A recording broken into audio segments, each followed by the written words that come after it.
झारखंड में चुनाव हो रहे हैं। प्रत्याशियों की घोषणा से पहले तक सभी पार्टियां लोक यानी लोकतंत्र का जो लोक है, जनता को, लोकतंत्र के मालिक को पोटने के लिए लोक लुभावन बातें कर रही थी। लेकिन जब अखाड़े में खिलाड़ी उतरे तो जनता कहीं नहीं है। जिन्हें टीम में लिया गया वो खुश हैं, दूसरे बाहर रहे खिलाड़ी जो हैं वो दूसरे टीम से मैदान में है। तय करना मुश्किल हो रहा है कि कौन किस टीम से है। पार्टियों ने, नेताओं ने पहले अपने परिवार को टिकट बांटे, बचे उसे कथित समर्पित नेताओं को दिए। चर्चा अपने अपने परिवारवाद को सही बताने की हो रही है, इस बात की हो रही है कि उनकी कमीज मेरी कमीज से सफेद कैसे। जनता को इन्हीं बहुरूपियों में से एक को चुनना है। जनता कहाँ है, जनता के असल मुद्दे कहाँ हैं? मसलन स्वास्थ्य, शिक्षा, रोजगार और खासतौर से अलग झारखंड के गठन के मूल मकसद की चर्चा नेपथ्य में है, पर्दे के पीछे है। ऐसे में कुल जमा निष्कर्ष क्या निकाला जाए? आप इस तस्वीर को किस रूप में देखते हैं? हो तो आखिर क्या हो? जहां तक मैं मूल्यांकन कर पा रही हूँ, तो जी सामाजिक पहलुओं पे हमारे समाज शास्त्रीय जो अध्येता रहे और जो जी आज पठन पाठन के कार्य में संलग्न हैं, उन लोगों ने बखूबी प्रकाश डाला।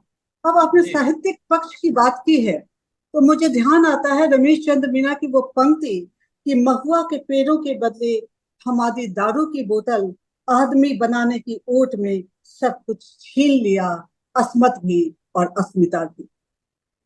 तो जी जी सिद्धू की भूमि रही, कान्हू की भूमि रही, भील की भूमि रही और माझी की भूमि रही, और जिसने अपनी अस्मत और अस्मिता को बचाने के लिए आज से हजारों वर्ष पूर्व जंगल को स्वीकार किया, अपनी जमीन तक छोड़ दी।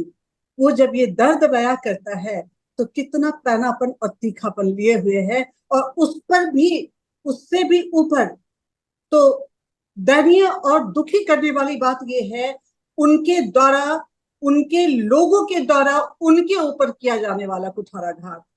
किसी भी समाज की परिकल्पना जब हम करते हैं तो उसके अंदर ही सर धार्मिक, राजनीतिक और आर्थिक पहलू भी छुपा होता है।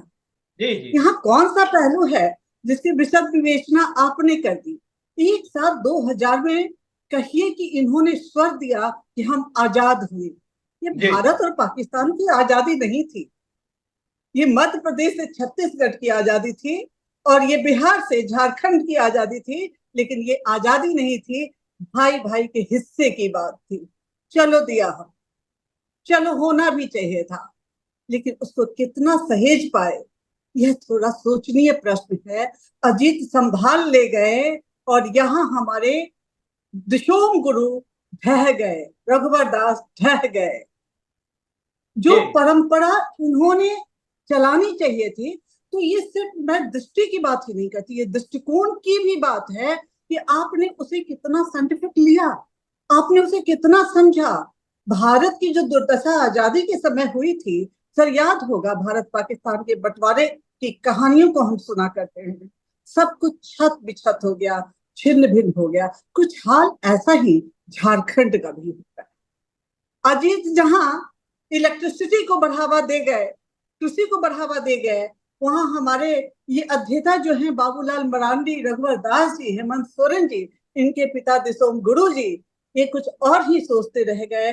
ये उन काली काली पट्टियों के अंदर छुपे हुए जो रोशनी थी उसके प्रकाश में चकाचौंध हो गए, और उन्हें कुछ भी नहीं सूझा। बड़ी मूल्यहीनता की ये शिखर है कि एक बच्ची को जिसके गर्भ में जो जिस बच्ची को आपने पाला, क्रांतिवीर थे, सोम गुरु क्रांतिवीर थे, लेकिन बाद में उन्हें सजा हो। जी बड़ा जी दुखद सा नहीं है? जो चिंगारी जले थे मसाल के रूप में, वो बुझ गई और बुझा दी गई अपने ही लोगों के। यह बड़ा दुखद नहीं है? उस हीरे की चौका चौध ने इन लोगों को कहीं घेर दिया। ये पलायनवादी दृष्टिकोण है। पलायनवादी दृष्टिकोण अगर आप अपने परिवार से अपनाते हैं तो आप बुद्ध भी हो सकते थे। जी आपने अपने स्टेट से अपनाया और आप बुद्ध नहीं रहे। डाकू उंगली मार की तरह आप पहले सिरे पे चले गए। जिस खनिज की बात अमर जी ने की, मनु जी ने की, हमारे साथी ने की, उसकी बात सर वही तो बात है कि कोई 16% से 20% के बीच लेकर विजेता बन जाता है, तुम्हारे संघर्ष में बहुत आगे का सफर तय कर लेता है, गेहूं की कटोरी कहलाने लगता है, धान की कटोरी कहलाने लगता, और तुम इतनी बड़ी संपदा लेके चूक गए। यहाँ मैं सामाजिक पहलू को दूर करती हूँ, धार्मिक पहलू को दूर करती हूँ, ये राजनीति से कहीं ना कहीं प्रेरित। इसके कर्णधारक सिर्फ एक नहीं थे सर, इसके कर्णधारक जो उस समय की रघुवंश की और मरांडी जी की सरकार और हेमंत जी के पिताजी की सरकार आई, शिबू सोरेन की सरकार आई, सिर्फ वही नहीं थे, इसमें पॉलिसी मेकर्स का भी योगदान। कोयले की कीमत 1 रुपए, अनाज मेरे खेत का एक मेरा मूल्य है, एक लागत है मेरी, और तुम उसी पे कहो कि दूसरे को दे दो, कब तक मैं अपने पेट को सहलाती रहूं। ये दर्द का विषय है।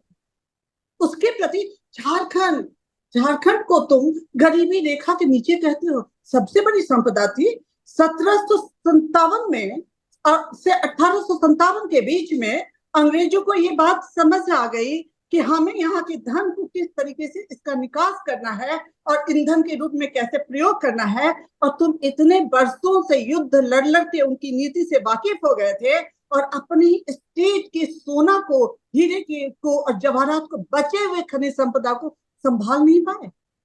ये दुर्भाग्य तो पॉलिटिकली है सर, इनकरेक्ट होगा सिर्फ और सिर्फ उन राजनीतिज्ञों को दोष देना। तुमने किसे सत्ता में बैठाया, क्यों करके बैठाया, और वो भी 2000 में जाकर, और उसके बाद की यात्रा। वहां की पब्लिक कितनी सीधी है सर, वहां की पब्लिक कितनी सच्ची है, जो सीने पे बाढ़ झेल, जो पत्थरों को खोद कर रास्ते का निर्माण कर देती है, वो पब्लिक है। और तुम उससे कार्य नहीं ले रहे हो, उसे गिरमिटिया की तरह बाहर जाना पड़ रहा है। अंतर सिर्फ इतना ही है सर, पहले गिरमिटिया होते थे तो वो वियतनाम जाते थे, और यहाँ के गिरमिटिया झारखंड के ही गिरमिटिया बने। आप दवा की गोली तो देते हो सुविधा के नाम पे, लेकिन उसके साथ कीट पतंगों से भरे हुए पानी का बोतल भी थमा देते हो। कितना वह ठीक होगा और कितना बेठीक होगा, इससे परे में क्या। इतना ही नहीं सर, राजनीतिक परिदृश्य की चर्चा यह बगावत नहीं, यह एक संदेश है हर एक राष्ट्र के, हर एक राज्य के, हर एक प्रांत के लोगों के, कि हमने क्या वसूलन, हमें क्या करना चाहिए था। क्यों करके मधु कोरा जी जेल गए, क्यों करके हेमंत सोरेन जी पे इस तरह के आरोप लगे, क्यों नहीं हमारे वाजपेयी जी पे लगे, क्यों नहीं लाल बहादुर शास्त्री पे लगे सर, क्यों नहीं मनमोहन सिंह पे लगे। दृष्टिकोण होना चाहिए। सोना को गिरवी रखा था मनमोहन जी ने, लेकिन उससे देश को कहां से कहां पहुंचाया।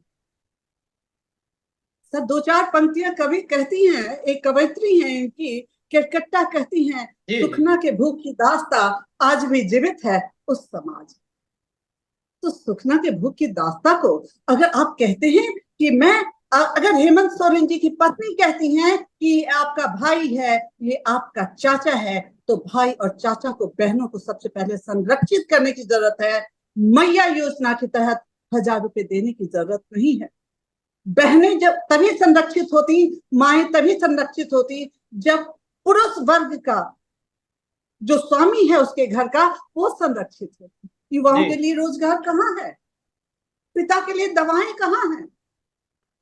भूख और प्यास की दास्ता के बीच में 10 राज्य रजवाड़े खड़ा कर लो, 547 में से अपने यहाँ से 15-20 को जिताकर भेज दो, और उन्हीं के मूल्यों का कहते हैं। रामविलास शर्मा जी की मार्क्सवादी चिंतन जो है साहित्य में, उसमें अगर मार्क्स की चर्चा की जाती तो समानता की बात की जाती, लेकिन वो समानता अलग जगहों पे अलग रूप से इस्तेमाल होती है। हमारे समाजशास्त्रीय चिंतक बहुत अच्छे से जानते हैं। लेनिन का समय अलग था सर।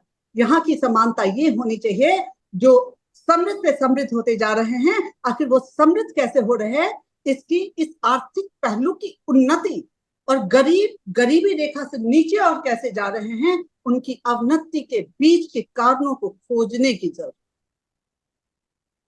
और हमारी सीधी सादी जनता यह समझ ही नहीं पाई। 13 बार के नेतृत्व के बाद फिर से हम उसका चुनाव करते, वही लोग घूम कर आते और हम वहीं के वहीं रह जाते। एक पंक्ति कहना चाहूंगी सर इस पे, भूमि का हूं और भूमि से कटा रहूं, कह दो कितना जीऊं और कितने हिस्सों में बटा रहूं।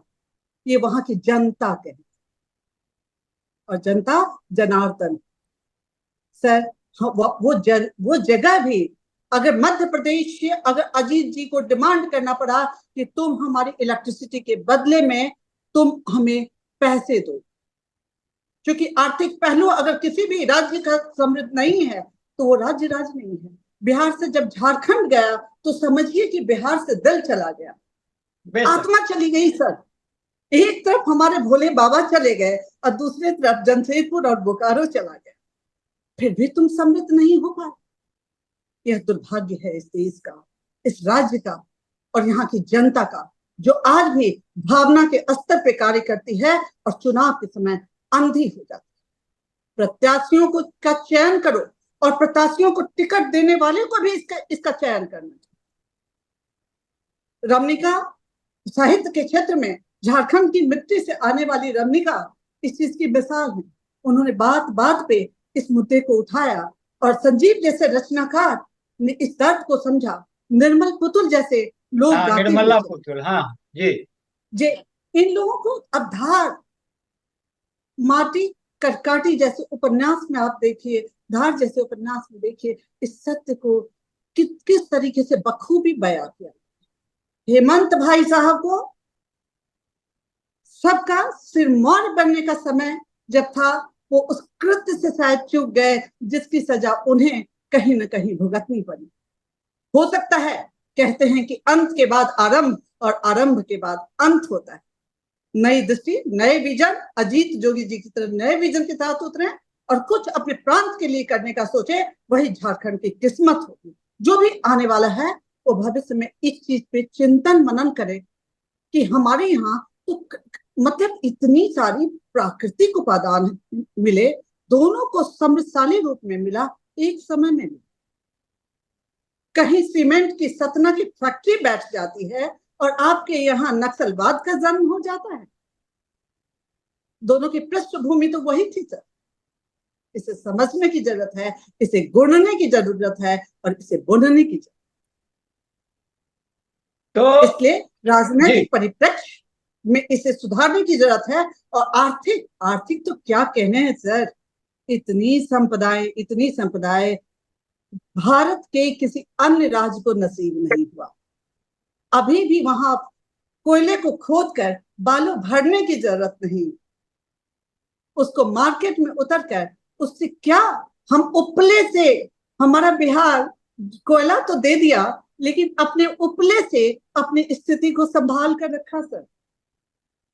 तो यहाँ उस कोयले से समृद्धि के द्वार को फिर से खोलना वहां के सरकार की सबसे बड़ी प्राथमिकता होनी चाहिए। वही कहा मैडम कि देखिए, जो है ना कि सवालों से जो भागना है ना वो समाधान नहीं होता है। सवालों से जूझिए, उसका जवाब ढूंढिए। जी अलका जी। जी सर, यहाँ विकास बनाम विनाश की बातें जब शुरू हो गई और जैसा कि अमर जी ने और मनु जी ने कहा कि एजुकेशन के पैटर्न को बदलने की जरूरत है, तो इससे सिर्फ सहमति ही जताने की जरूरत नहीं है, कुछ शुरुआत हम लोगों की भी तरफ से होनी चाहिए। उसी कक्षा के अंदर हम विचारधाराओं की जो चली आ रही परिपाटी है उससे इतर हटकर विचारधाराओं के संवाहिका बने और संवाहक बने और जापान के और वो 3 इडियट्स वाली भूमिका को यहाँ पे टीचर्स को दोहराने की जरूरत है। ये एक प्रयोगशाला की तरह होना चाहिए जो सिर्फ शब्दों में बयां नहीं हो, अपने कर्तव्य में भी इसको शामिल करके हमें झारखंड ही नहीं बल्कि भारत के हर क्षेत्र में इसे मूल संवर्धित पाठ्यक्रम की नजर से ही नहीं देखा जाना चाहिए। अपने अंदर के मूल्यों को जगाते हुए अपने छात्रों को रूबरू भी करवाना चाहिए। ये तो अंग्रेज कब से सदियों से करते चले आ रहे हैं, उनको क्लर्क चाहिए था और झारखंड की और बिहार की सीधी सादी मिट्टी में उनको क्लर्क मिलना तो बहुत आसान था।